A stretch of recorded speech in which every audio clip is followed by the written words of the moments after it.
All right, so Rishi, I want to talk to you about a topic that I've been thinking a lot about recently. So you go down a lot of product pages, rabbit holes every single day. And I know this because every single day you post some interesting tactics or some interesting psychology, buyer psychology, like things that you have seen on product pages. I know you spend time every single day. I don't know. Do you actually set aside some time to say, okay, I need to spend some time figuring out, like researching about product pages? Do you do that? Yeah. Okay. And, I would say that both you and I agree that the average product page sucks at selling whatever the product is about. Should we, like, do we agree on this? Yes, we absolutely agree. We should get a tattoo that says product page. Your product page sucks. I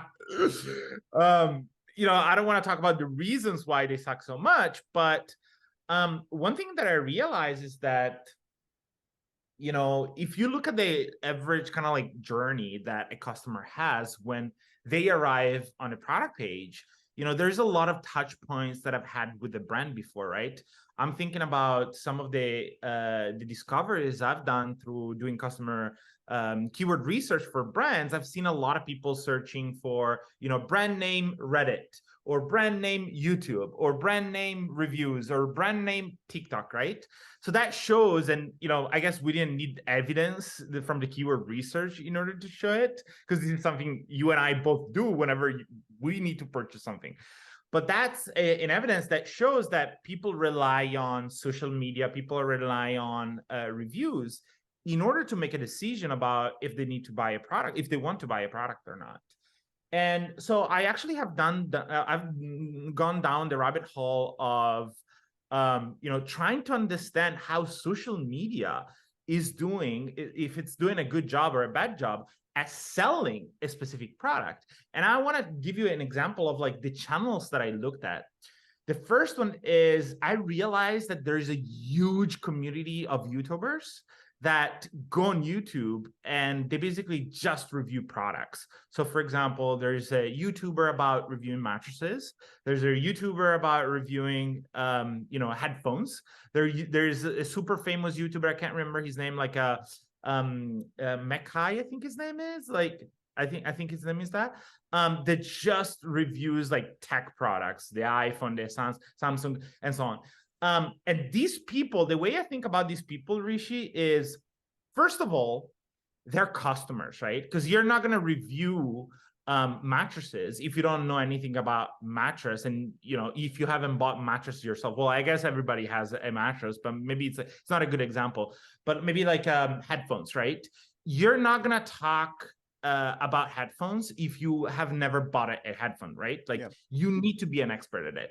The second thing is, these people are professional salespeople, right? Because their business model is selling a specific product so they can make money off of affiliates revenue, right?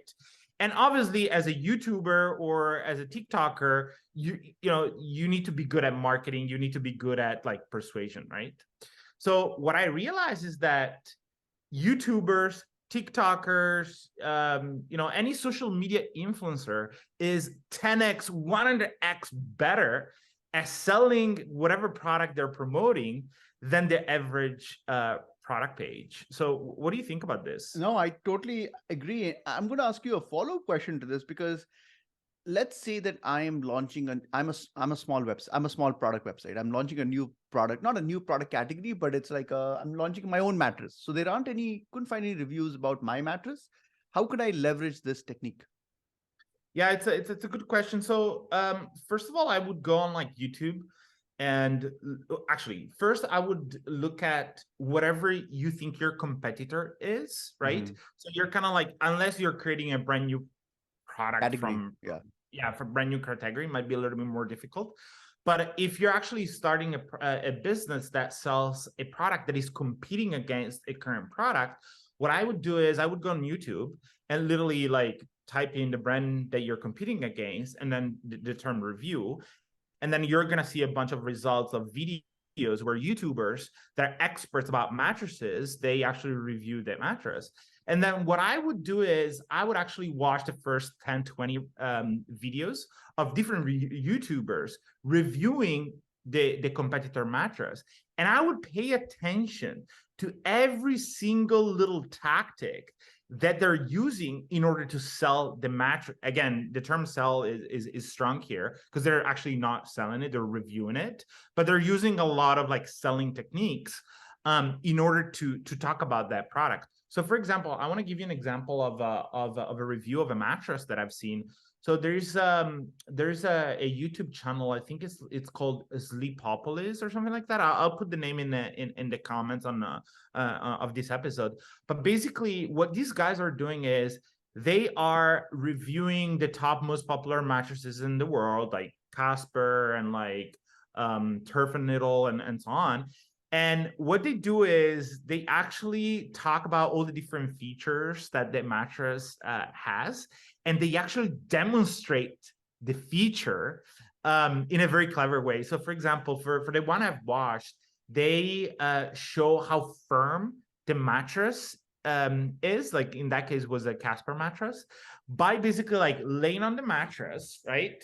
And then they have another person laying on the mattress, and then the other person starts moving, and you can see that the first person that laid on the mattress is not moving at all. So that's a kind of like a way to demonstrate how firm the mattress is, which in my eyes is 10x more powerful than just saying, "Oh, this mattress is super firm," right? Yep, I love it. No, So, I think so I I get would it right. use Yeah, go ahead. yeah, I would use these type of techniques and this type of like analysis on YouTube. So you can do the same on TikTok to understand some type of like selling angles that you can use in your product page. Absolutely right. And remember, we are always like I want marketers to have the mindset of like attacking the control. And so you're looking for ideas for things that were not covered in the product page and kind of agitating those things so you can learn like what do people care about.